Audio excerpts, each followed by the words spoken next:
Chapter 2, Harry's Amazing Plan. When they got back to Gryffindor Tower, Harry decided to schedule a necessary announcement about the house championship. He set a time and the news spread quickly. More than 20 minutes before the announcement was scheduled to begin, nearly every Gryffindor was bouncing in their seat. Harry stood up on a table. "Citizens, last year I vowed to make us win this year's house championship, and I have no intention of breaking that promise." Gryffindor cheered. "It's obvious the championships in past years were rigged. Never have I seen so much corruption and rigged." Some students started chanting rigged. "Don't worry, Gryffindor, I will fix it. Winning the House Cup will be my #1 priority after I'm elected as King of Hogwarts." The crowd roared while Hermione looked horrified. "Don't tell the other houses, though. They might want to win too, and I need their votes."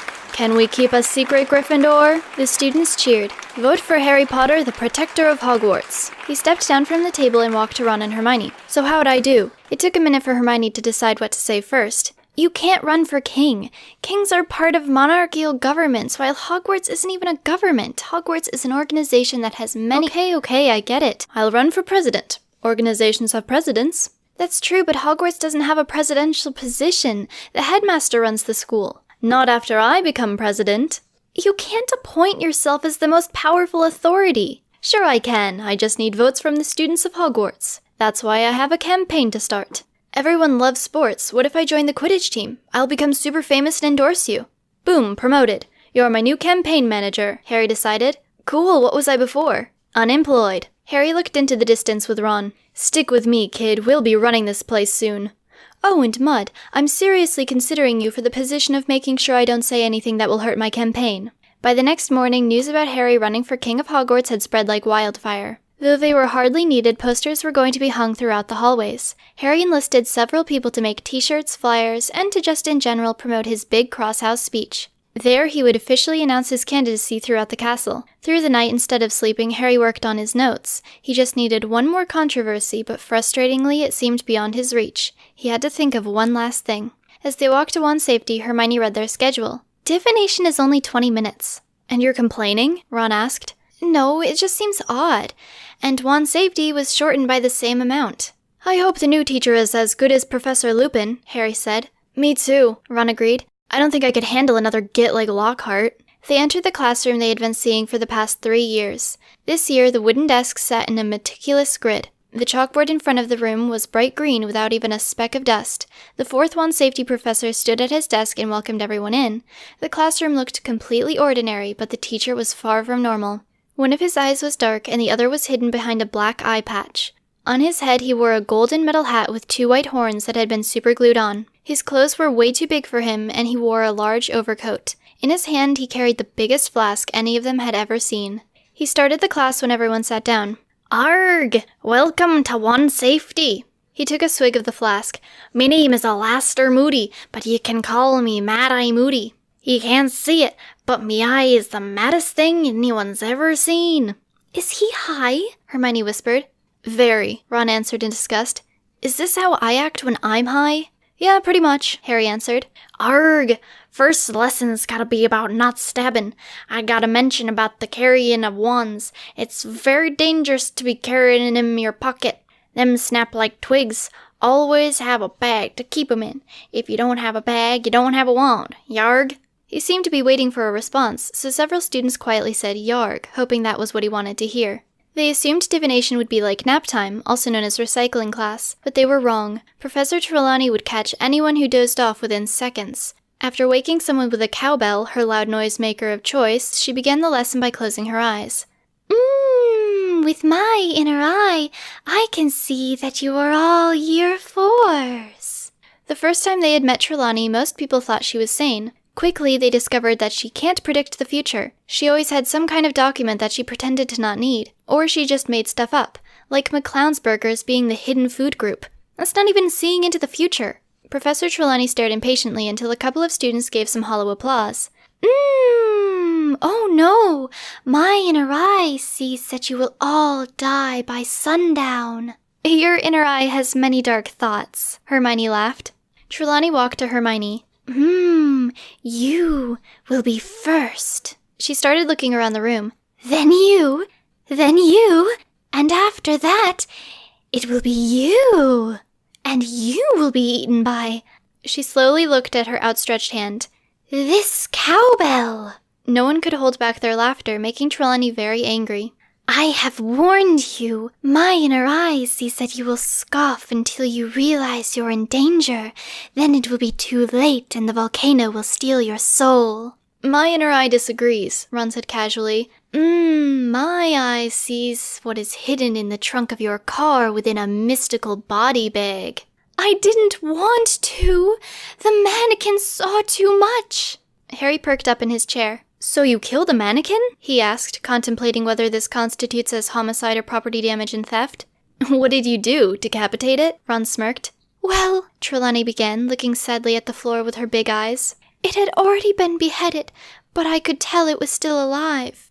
But it didn't have a head, Hermione started. It couldn't see anything. It didn't have ears either, camera phone, Ron added. It could still see with its inner eye, Trelawney cried. No, it couldn't, Hermione stated.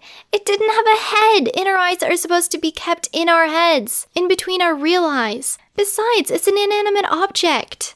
The class gasped at the realization that they were indeed talking about a mannequin. Trelawney was getting more and more defensive.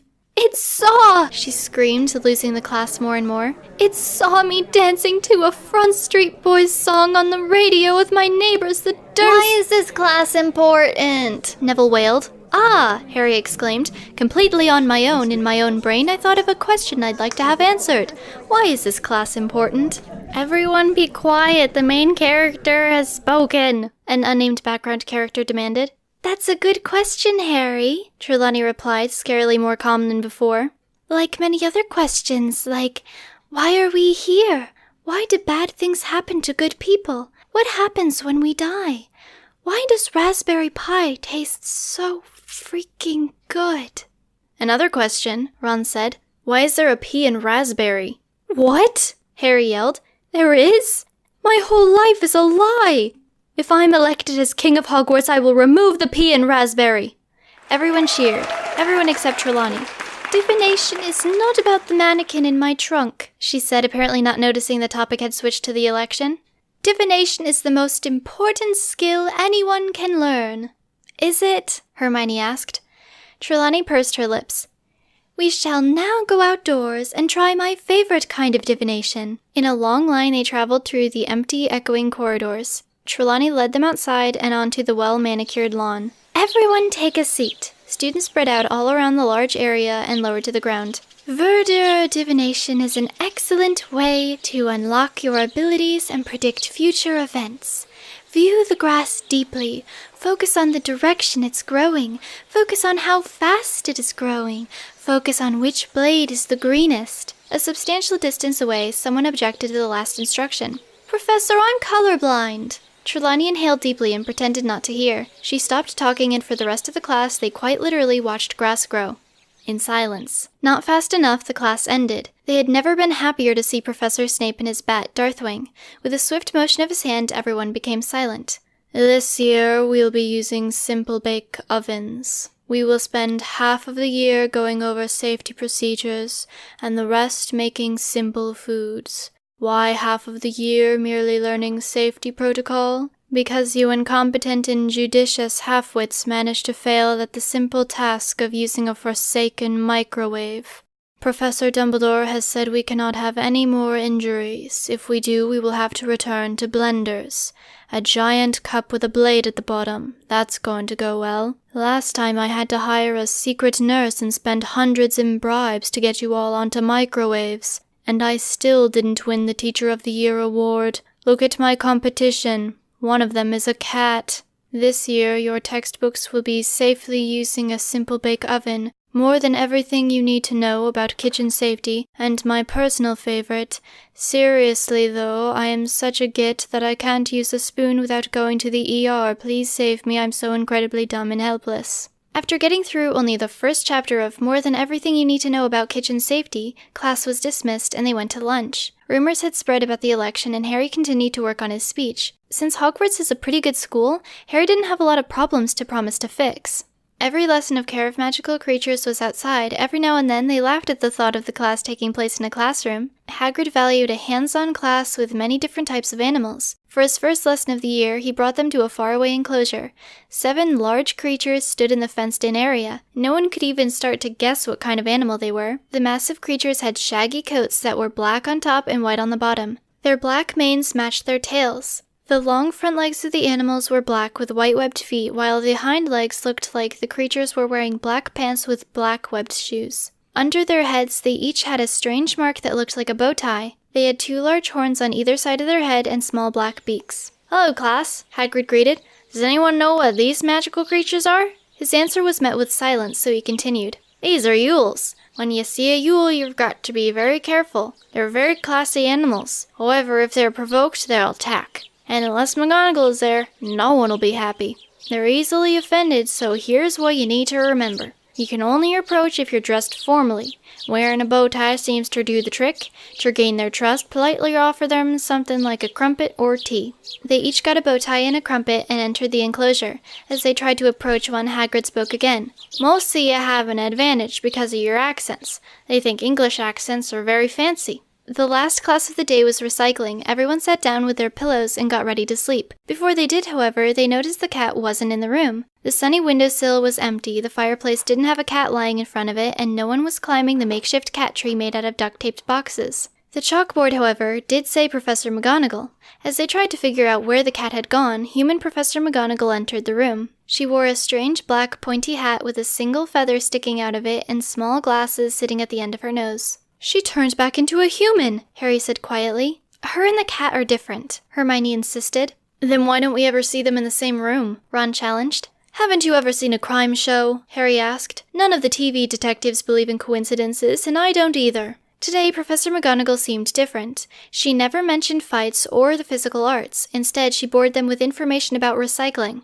It was boring. After classes, Harry rushed outside to get ready for his speech. He had a team of students getting a podium ready and another team advertising the speech. While he spoke, they would be putting posters up around the school. Ron stopped by the Quidditch tryouts and got the position right away. No one else wanted to be the keeper, or any position, really. He returned to his duties as Harry's campaign manager and discussed the speech. Harry shuffled through his index cards while Ron gave him some tips. "You need to get the crowd on board before you start talking about the boring stuff. Throughout the speech, be sure to promise a lot of free stuff. Oh, and make sure the crowd is cheering as you leave the podium." "Got it," Harry replied absent-mindedly. "So I'll start by reminding everyone of the bad stuff at Hogwarts, and then I'll promise to fix it if they vote for me to become the King of Hogwarts." "Hold on," Hermione interrupted. "I thought we agreed you'd be running for president." Ron shook his head. "Presidents are boring. All the focus groups said so. Kings are cool." "Kings aren't elected!" Harry glanced up from his notes. "The Pope is a king and he's elected." "Are you really comparing yourself to the Pope?" Hermione asked. "I can wear hats too, Mud. Anyway, I should begin my speech. Wish me luck." Large crowds of vacant expressions watched as Harry walked to the wooden podium. "Ahem. Hogwarts School of Witchcraft and Wizardry. A school which hires sleepy cats, alcoholic pirates, and bloodthirsty physical arts enthusiasts as professors. Our cafeteria holds long tables that take forever to walk around, and creepy students haunt our bathrooms. Is this the school we want, or is it the school we hate?" The students cheered. Harry looked through the large crowd and smiled. "Don't worry, dear Hogwarts students, for my name is Harry Potter, the Protector of Hogwarts, and I'm running for King of Hogwarts. Vote for me and everyone will get pointy hats. You heard right, pointy hats for everyone." The students were ecstatic as they held on to every one of Harry's words. "If I'm elected, I will make sure the professors will not transform into animals or try to start fights. The corrupt leaders of this school will be answering to me." The strong thunder of applause continued until 2 people entered the crowd and tried to get to the front. "Harry, we'd like a word with you in my office," Dumbledore requested alongside Hagrid. "I will not bend to your tyrannic rules." Hagrid walked to the podium and picked up Harry. Over Hagrid's large shoulder, Harry shook his fist in the air. "The people will not be silenced." The crowd erupted as Harry was dragged off. Some students chanted rigged, others booed, and there was a lot of yelling. In the round room, Dumbledore's bird Fox was flying laps. Harry sat in the cold chair across from the headmaster, who sat in a beautifully carved wooden chair that looked more like a throne. With his eyes closed, the fingertips of his hands collided and separated. "Harry," he started, "we noticed some peculiar signs around the school. Are you planning some sort of coup d'etat?" I'm not planning any kind of Cool Ranch tater tot, citizen.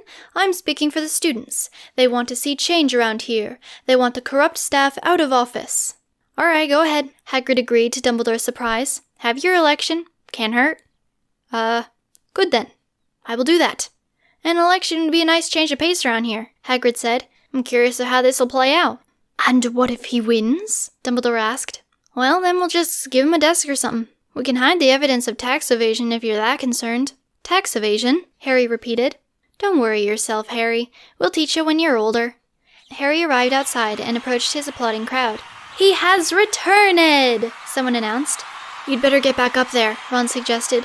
Oh, and I think the press secretary should hold a press conference at some point. We'll do it after the speech. Mud, whatever they want, just promise it to them. That seems really reckless, Hermione argued. Reckless or brilliant? Harry put a pair of sunglasses on like a person who was fly. I have no idea where those came from, he said in a rad tone. Excuse me. With more applause, Harry took the podium again. Before I was rudely interrupted, I was about to address a certain controversy. Muggleborns around the world are being discriminated against. They're the targets of awful crimes, are being called mudbloods, an awful term for these types of wizards. The crowd was silent. They had never heard the term Muggleborn before. They had only heard the term mudblood a handful of times several years ago. Realizing this, Harry quickly continued his statement. What's worse is that many people don't even know about the adversity of Muggleborns. I will stop this. Fearing to be insensitive, the crowd cheered. Before I leave, I must inform you of our free Vote for Harry Potter t-shirts, scarves, buttons, and tea-making supplies. Now I let my press secretary, Mud, a Muggle-born wizard, answer some of your questions. With a few gentle pushes from Ron, Hermione was in front of the podium, and Harry went to stand by Ron. A delivery man approached Ron and handed him an oddly shaped parcel. Is that a firebolt? Harry asked as Ron opened the package. Yep, just picked it up. I've got to have a good broom now that I'm a Quidditch keeper. They looked to the crowd as someone asked the first question. Should we vote for Harry Potter? No, Hermione answered. The crowd laughed. It's a comedic press conference, someone said. What will you be doing about the Death Eaters? Another person asked. Before answering, Hermione looked to Harry and Ron. They nudged her to answer the question. It's not really our job to protect the school, even though it often seems like it is. Harry jumped into the answer. Rest assured, citizen, have I, the protector of Hogwarts, ever let danger come your way? I already keep you safe, and when I become king, I will be able to protect you even more.